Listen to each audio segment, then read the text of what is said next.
comme ça. Et cette année, c'est la saison des primaires. Oui.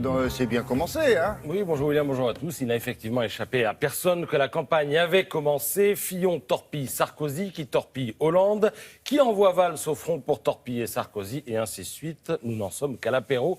Les choses risquent de s'épicer avec la possible entrée dans la danse d'Emmanuel Macron. Départ imminent, lirez-vous dans les Échos. Cécile Cornudet affirme que sa lettre de démission est prête depuis l'été.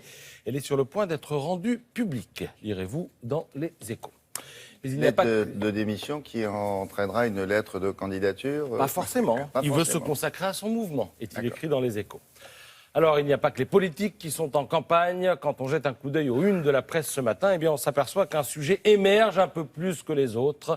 Les patrons, eux aussi, entrent en campagne. Vous verrez ça dans la Croix.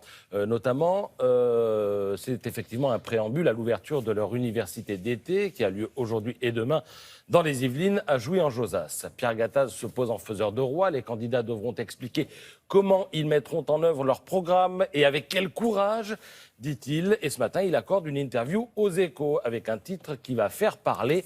On peut créer 2 millions d'emplois en France, faire passer le chômage de 10 à 6% en alignant les charges des entreprises sur ce qui se passe en Allemagne. Alors ça ne vous rappelle rien, ce genre de discours, ça nous renvoie évidemment au CICE, le crédit d'impôt pour l'emploi et la compétitivité, et au pacte de responsabilité. 40 milliards de cadeaux fiscaux avaient tonné la gauche de la gauche à l'époque. On avait parlé d'1 million d'emplois, mais ce million d'emplois, on l'attend toujours. Et quand on lui en parle, Pierre Gattaz dit « Moi, mais je n'avais absolument rien promis ». Il avait quand même sorti à l'époque un petit pins marqué dessus 1 million d'emplois. Alors, l'emploi, le chômage, il en est également question dans le Parisien.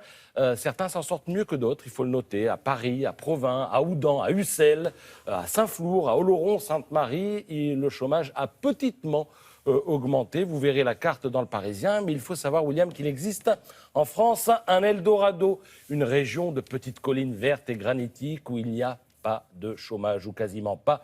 Il s'agit du bocage vendéen. Alors, les villes là-bas, c'est Les Herbiers, Montaigu, Mortagne-sur-Sèvre. Capitale étalée aux nouvelles. Et il existe effectivement sur place un miracle. Le taux de chômage en France est de 10,2%. Dans le bocage vendéen, regardez, 5,5%. C'est un seuil incompressible, hein. Le taux de pauvreté en France, 14,3%. Dans le bocage vendéen, 7,5%. Le poids de l'industrie, et c'est le début de l'explication, en France, 12,5%. Dans le bocage, 40%.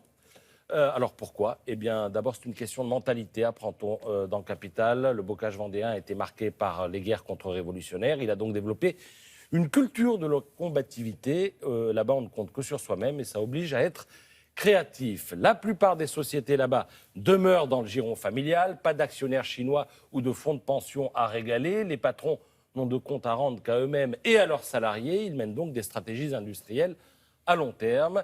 Et j'ajouterais que le bocage vendéen a une particularité, c'est que l'industrialisation s'y est faite à la campagne, avec donc la conservation des valeurs paysannes autour de la famille, autour de la solidarité. D'ailleurs, il y a quelques années, l'entreprise des meubles Gauthier, qui est installée dans cette région, on avait vu les salariés se mettre en grève pour exiger la réintégration à son poste du patron qui avait été viré par l'actionnaire parisien. Et je peux vous dire qu'ils avaient obtenu gain de cause. Pour terminer, la photo du jour, regardez. La méthode Chouan, quoi. Voilà, en quelque sorte.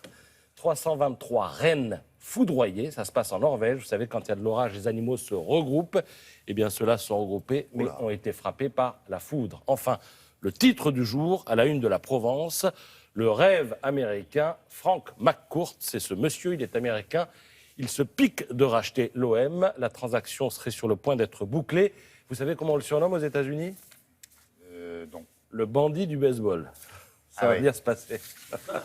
Peut-être qu'un rêve américain, il aurait fallu mettre un point d'interrogation ou un point d'exclamation.